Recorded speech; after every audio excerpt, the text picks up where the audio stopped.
રાજકોટથી. પછી ત્યાં 2 દિવસ પહેલાં 2-4 દિવસ પહેલાં તમે આ રોડ વિશે વિડીયો વાયરલ કર્યો હતો. હું 1 તારીખે અહીંથી રણુજા જવા માટે નીકળ્યો હતો. ત્યારે રોડ ધ્યાન ખરાબ હાલતમાં ધ્યાનમાં આવતા મેં રજૂઆત કરેલી હતી ગ્રામજનોને, સરપંચોને, બધાને. ત્યાર પછી શું પ્રોસેસ કરી હતી ત્યાર તમે? પછી કોઈ ધ્યાન ન દેતા મેં એમના સરકારી વિભાગના સ્ટેટ લેવલના જે અધિકારી આવે પટેલ સાહેબને બધા સાથે વાતચીત કરી હતી, રજૂઆત કરી હતી. કોને કોને જાણ કરી હતી તમે? કોને તમે જાણ કરી હતી? મેં એસઆર પટેલ સાહેબને રજૂઆત કરી હતી. ડાબીભાઈ મલ્હાર ડાબી છે એમને વાત કરી હતી સાહેબને, છતાંય કોઈ ધ્યાનમાં ન લેતા. પછી મેં કાલે કલેક્ટર સાહેબને આવેદન આપેલું હતું તેને ધ્યાનમાં લેતા આજે લોકો કાલના તંત્ર આખે રોડના બધા જે આવે કામ કરવા માટે તત્પર થઈ ગયા.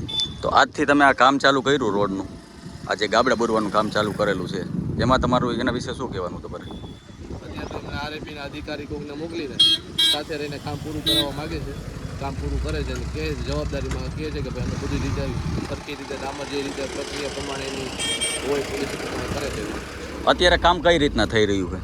કામ એમની જે લોકોને ગાઈડલાઈન પ્રમાણે તે તો વ્યવસ્થિત આરએમબીના અધિકારી માથે રાખીને પૂરું કરાવડાવે છે.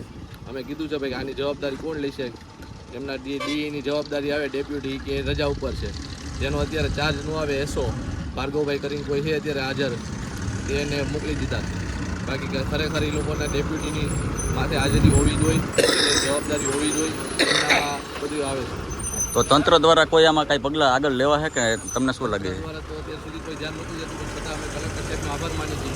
કાલે અમે આવેદન દેતા કલેક્ટર સાહેબે હુકમ કરતા તાત્કાલિક ધોરણે કામ ચાલુ કરવામાં આવ્યું છે.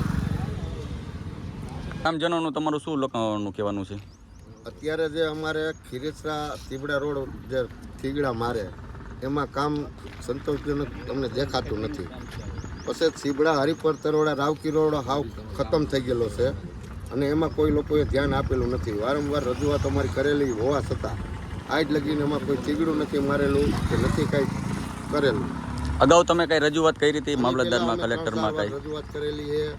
જિલ્લા પંચાયતના સાહેબોને અમે વિડીયા મોકલેલા છે, ફોટા મોકલેલા છે અને કેવરાવેલું છે રૂબરૂ. રોડનું કામ ચાલુ થયું ત્યારે સાહેબને બોલાવ્યા હતા, ત્યારે અમને એવું લાગ્યું હતું કે કામ બરોબર નથી. એટલે પહેલાં જ્યારે રોડ બન્યો શરૂઆતમાં ત્યારથી જ આમ છે આ રોડમાં બધું? ત્યારથી જ અમે સાહેબને રજૂઆત કરી હતી. સાહેબ લોકોની આવ્યા હતા એના કેસોની બધા કામ બરોબર થાય છે, એસ્ટિમેટ મુજબ થાય છે અને એમાં કંઈ તમારે કરવા પડવું નથી. એ લોકોને કોઈ ધ્યાનમાં નહોતા લીધા, કોઈ ગ્રામજનોની રજૂઆત કોઈ ધ્યાનમાં ન લેતા. એનું કારણ એ હતું કે ભાઈ જે કોન્ટ્રાક્ટર છે તે બહુ મોટી ઊંચી વગ ધરાવે છે, રાજકીય નેતા છે, તેમના કોન્ટ્રાક્ટરના ભાઈ છે, બહુ મોટું રાજકીય વગ ધરાવતા હોવાથી. શું નામ છે કોન્ટ્રાક્ટરના ભાઈનું? કોને? કોન્ટ્રાક્ટરના ભાઈ જે તમે વાત કરી રહ્યા છો? પટેલ કન્સ્ટ્રક્શન કરીને એ લોકોના કોન્ટ્રાક્ટ છે. તેમના પ્રકાશભાઈ દોગડિયા તેમનું નામ છે, જે ઓનર છે એમના ભાઈ છે મુકેશભાઈ દોગડિયા. તે બહુ મોટું રાજકીય વગ ધરાવતા હોવાથી કોઈ અધિકારી પણ એમના સામે કોઈ બોલવા કે એની સામે કોઈ રજૂઆત કરવામાં કે એની સામે કોઈ ધ્યાન દેવામાં નથી આવતું. કારણ કે એનાથી બધા પીવે છે.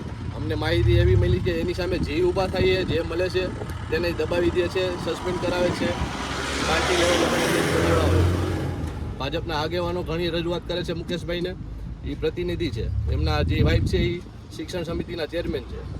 શું નામ છે તેમનું, કઈ ખ્યાલ છે તમને? ચેરમેન છે એમનું નામ અલ્પાબેન દોગડિયા, એમના પતિ મુકેશભાઈ દોગડિયા, એમના ભાઈ પ્રકાશભાઈ દોગડિયા, એમનું આ કોન્ટ્રાક્શન.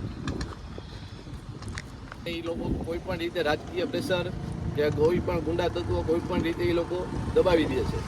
જે લોકો આજ સુધીમાં એ લોકો સામે જે એ લોકો પરિવાર સામે જે લોકોએ સમાજ ઉઠાવ્યો છે એ લોકો દબાવી દેવામાં આવ્યા છે. ઘણા એવી માહિતી છે, ઘણા મુદ્દાઓ છે કે જે એની સામે થયા છે એ લોકોને પાર્ટીમાંથી સસ્પેન્ડ કરાવેલા છે, ચાલુ પદેથી ઉતારેલા છે. ઘણા એવા બધા કિસ્સાઓ છે.